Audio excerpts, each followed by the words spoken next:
નમસ્કાર દર્શક મિત્રો, સમાચારની વાત કરવામાં આવે તો બ્રજધામ સંકુલ માંજલપુર ખાતે બ્રજરાજકુમારજી મહોદય અને ગૃહ રાજ્યમંત્રીની ઉપસ્થિતિમાં બ્રજ પેલેસ અતિથિ ભવન તેમજ સર્વોત્તમ બેન્ક્વેટ હોલનું ઉદ્ઘાટન કરવામાં આવ્યું। કલા અને સંસ્કારી નગરી વડોદરામાં પુષ્ટિ માર્ગીય વૈષ્ણવ સંપ્રદાયના ગુજરાતના સૌથી મોટા આધ્યાત્મિક સંકુલ બ્રજધામ સંકુલ માંજલપુર ખાતે શ્રી વલ્લભ કુલભૂષણ વૈષ્ણવાચાર્ય પરમ પૂજ્ય ગોસ્વામી 108 શ્રી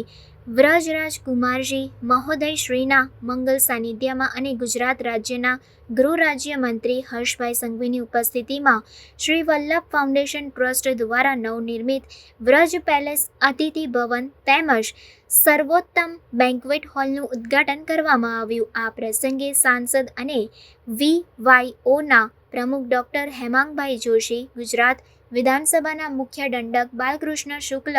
શહેર અધ્યક્ષ ડોક્ટર વિજયભાઈ શાહ, મેયર શ્રીમતી પિંકીબેન સોની, ધારાસભ્ય શ્રીમતી મનીષાબેન વકીલ, કિયોરભાઈ રોકડિયા, શૈલેષભાઈ મહેતા, પૂર્વ સાંસદ શ્રીમતી રંજનબેન ભટ્ટ, શહેર મહામંત્રીઓ, કોર્પોરેટરો, વૈષ્ણવ સંપ્રદાય અને શ્રી વલ્લભ ફાઉન્ડેશન ટ્રસ્ટના અગ્રણીઓ, અન્ય હોદ્દેદારો, પદાધિકારીઓ અને કાર્યકર્તાઓ ઉપસ્થિત રહ્યા હતા।